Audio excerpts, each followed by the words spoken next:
Hi friends, அஸ்ஸலாமு அலைக்கும். இன்றைக்கி என்ன பார்க்க போகிறோன்னாக்கா, இன்றைக்கி நம்ம தக்காளி சோறு தான் செய்ய போகிறோம். தக்காளி சோறான்னு கேட்காதீங்க. தக்காளி சோறுனா சில பசங்களுக்கு பிடிக்காது. அதனால் இது தக்காளி சோறு மாதிரியும் இருக்காதுன்னு அவ்வளோ டேஸ்ட்டாக இருக்கும். பிரியாணியாக தக்காளி சோறான்னுவாங்க, அந்த மாதிரி டேஸ்ட்டில் இருக்கும் ஃப்ரெண்ட்ஸ். இது ஒரு முறை செஞ்சு கொடுங்க. பசங்க நீங்கள் இது தான் செஞ்சு கொடுமா அப்படின்னு கேட்பாங்க. அந்த அளவுக்கு டேஸ்ட்டில் இருக்கும். அது எப்படி செய்யலாம் பார்த்துலாமா? வாங்க வீடியோக்குள்ளே போகலாம். வீடியோக்குள்ளே போகிறதுக்கு முன்னாடி நம்ம சேனல் ஃபஸ்ட் டைம் பார்க்குறவங்க சப்ஸ்கிரைப் பண்ணிக்கோங்க. இப்போ அரிசியை நம்ம இந்த மாதிரி கழுவி எடுத்துக்கலாம். 3 தடவை கழுவிக்கிட்டு தண்ணி ஊற்றி ஊற வச்சுக்கலாம். ஒரு 10 நிமிஷம் ஊறட்டும். இப்போ ஒரு மிக்ஸி ஜார் எடுத்துக்கலாம். மிக்ஸி ஜாரில் புதினா கொத்தமல்லி கொஞ்சமாக கழுவி சேர்த்துக்கலாம்.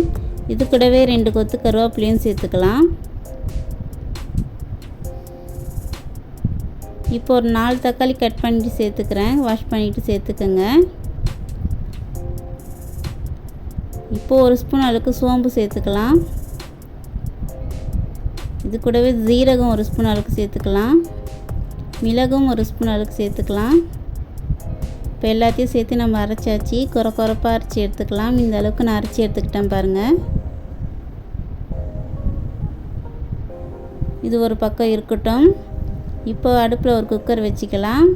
எண்ணெய் தேவையான அளவுக்கு எண்ணெய் சேர்த்துக்கோங்க.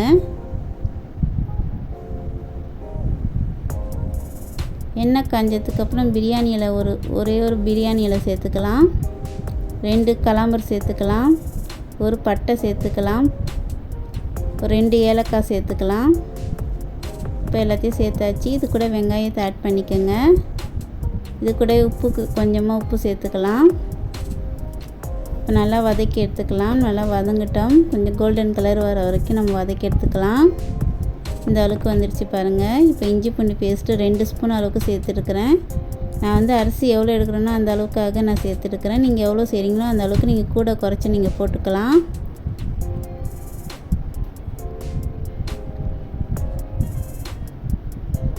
இப்போ இஞ்சி பூண்டு நல்லா வதங்கிடுச்சு. இது கூட தக்காளி சேர்த்துக்கலாம். சும்மா வதங்கிறதுக்காக ஒரே ஒரு தக்காளி மட்டும் கட் பண்ணி சேர்த்துருக்குறேன். நம்ம அரைச்சாச்சு தக்காளியை. ஒரே ஒரு தக்காளி மட்டும் கட் பண்ணி சேர்த்துக்கலாம். ஒரு 2 கொத்து கருவேப்பிலை இது கூட ஆட் பண்ணிக்கோங்க. இப்போ நம்ம அரைச்சி வச்சிருந்தாலும் இந்த விழுது அதையும் இது கூட ஆட் பண்ணிக்கோங்க. நல்லா இந்த பச்சை வாசனை போகிற வரைக்கும் நல்லா வதக்கி எடுத்துக்கலாம். இந்த தக்காளி வாசனைலாம் நல்லா வதங்கணும். நல்லா வதங்குற வரைக்கும் நல்லா எண்ணெய் பிரிஞ்சு வர வரைக்கும் நல்லா வதக்கி எடுத்துக்கலாம். இது கூட மிளகாய் தூள் 1 ஸ்பூன் அளவுக்கு சேர்த்துருக்குறேன். மஞ்சள் தூள் ஒரு 1/2 டேபிள் ஸ்பூன் அளவுக்கு சேர்த்துக்கலாம். இப்போ எல்லாத்தையும் சேர்த்து நல்லா வதங்கிடுச்சு பாருங்கள். இப்போ 2 பச்சை மிளகாய் சேர்த்துக்கலாம். இப்போ இந்த அளவுக்கு நல்லா வதங்கிடுச்சு பாருங்கள். இது கூட நான் மல்லித்தூள் கொஞ்சமாக சேர்க்குறேன். இது கூட கரம் மசாலா தூள் 1 ஸ்பூன் அளவுக்கு சேர்க்குறேன். இப்போ எல்லாத்தையும் சேர்த்தாச்சு. நல்லா மிக்ஸ் பண்ணி விட்டுக்கோங்க. இப்போ தேவையான அளவுக்கு தண்ணி ஆட் பண்ணிக்கலாம். எவ்வளோ அரிசி எடுத்தீங்களோ அந்த அளவுக்கு நீங்கள் பார்த்து ஊற்றிக்கோங்க. இது கூட ஒரு லெமன் ஆட் பண்ணியிருக்கிறேன். லெமன் கொஞ்சம் புளிப்பாக இருக்கணும் சாதத்துக்கு. அதனால் நான் ஒரு லெமன் ஃபுல்லாகவே ஊற்றியிருக்கிறேன். இப்போ கொதி வந்துடுச்சு பாருங்கள். இப்போ கொதி வந்தோடனே நம்ம அரிசி சேர்த்துக்கலாம். அரிசி ஆட் பண்ணிக்கோங்க. இது கூட இப்போ தக்காளி சோறு செய்கிறோன்னாக்கா நம்ம கடலப்பருப்புலாம் போட்டு தாளிப்போம். அது ஒரு விதமான தக்காளி சோறுங்க.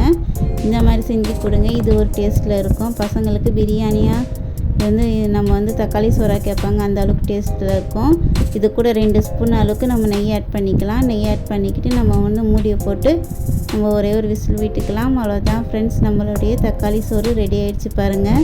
அவ்வளோ டேஸ்ட்டாக இருக்கும். நீங்கள் ஒரு முறை செஞ்சு கொடுங்க.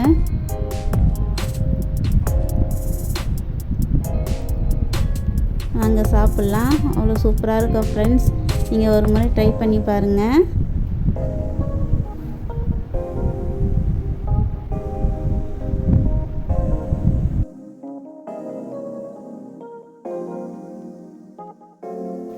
அவ்வளோதான் ஃப்ரெண்ட்ஸ். உங்களுக்கு இந்த வீடியோ பிடிச்சிருந்தனாக்கா மறக்காமல் லைக் பண்ணுங்கள், ஷேர் பண்ணுங்கள், கமெண்ட் பண்ணுங்கள், சப்ஸ்கிரைப் பண்ணுங்கள் ஃப்ரெண்ட்ஸ். பாய் பாய். இன்னொரு ரெசிபியில் சந்திக்கிறேன்.